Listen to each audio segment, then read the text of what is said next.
La population noire argentine a été systématiquement effacée et supprimée dans le cadre d'un blanchiment. L'anti-noirceur est un phénomène mondial, mais malheureusement le blanchiment ciblé de l'histoire connue a empêché cela. L'histoire a été si sévèrement blanchie à chaud que souvent l'étendue du racisme à travers le monde est masquée. Le pays qui a le plus réussi à blanchir sa population, son histoire et sa culture est l'Argentine. L'Argentine est considérée comme le pays le plus blanc d'Amérique du Sud, ce qui est étrange étant donné que comme le Brésil, ils ont été colonisés et soumis à des colons espagnols transportant des esclaves africains depuis la côte ouest du continent africain.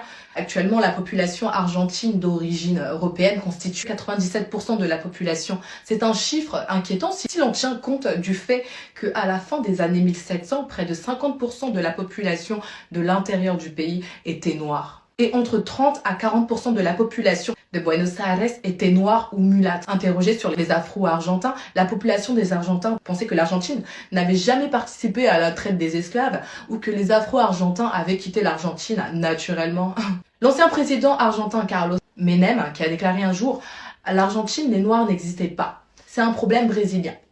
Ce qui est réellement arrivé aux Argentins noirs est si troublant et inhumain qu'il serait choquant que cela soit enseigné dans les salles de classe si le monde n'était pas si intrinsèquement raciste.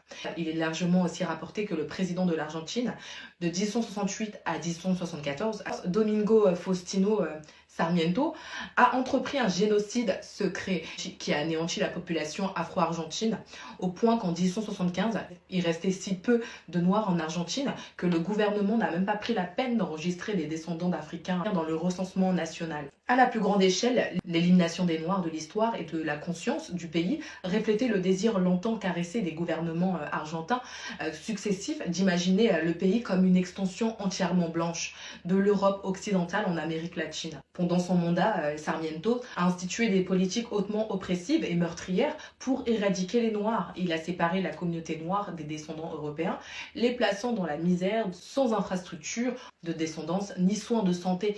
Cela est devenu une condamnation à mort lorsque des épidémies de choléra et de fièvre jaune ont ravagé cette communauté sans mesures adéquates pour prévenir ou traiter les maladies.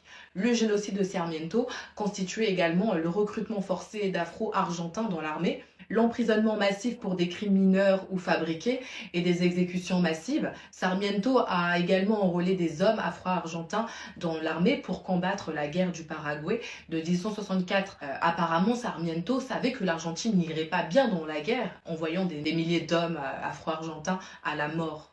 Fait révélateur, Sarmiento écrivit dans son journal en 1848 « Aux États-Unis, 4 millions sont noirs et dans 20 ans, ils seront 8 millions. Que faire de tels noirs ? Haïs par la race blanche, l'esclavage est un parasite que la végétation de la colonisation anglaise a laissé attaché à l'arbre feuillu de la liberté. » Donc l'effort a été poussé par des dirigeants et des intellectuels argentins qui voulaient effacer la présence afro-argentine de tous les aspects de la vie argentine, y compris la culture. Le tango est l'exportation culturelle la plus prisée d'Argentine, mais selon les premiers arts liés à la danse, il a des origines africaines à travers l'influence des Noirs argentins. Le tango a des racines profondes dans l'ancien royaume africain du Congo avec un K et est actuellement considéré comme l'une des plus belles formes de danse au monde.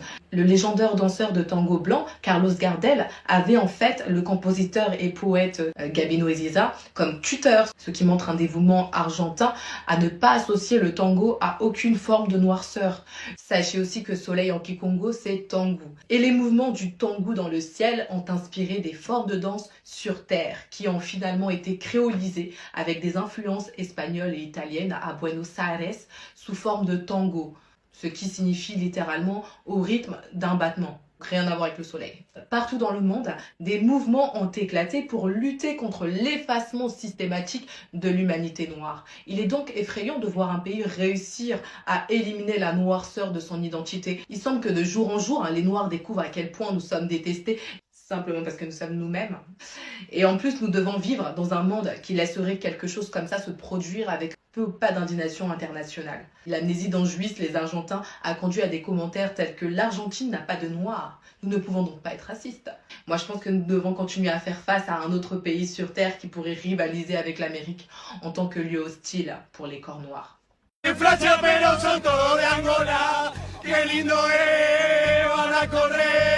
Son come traba como el de Mbappé.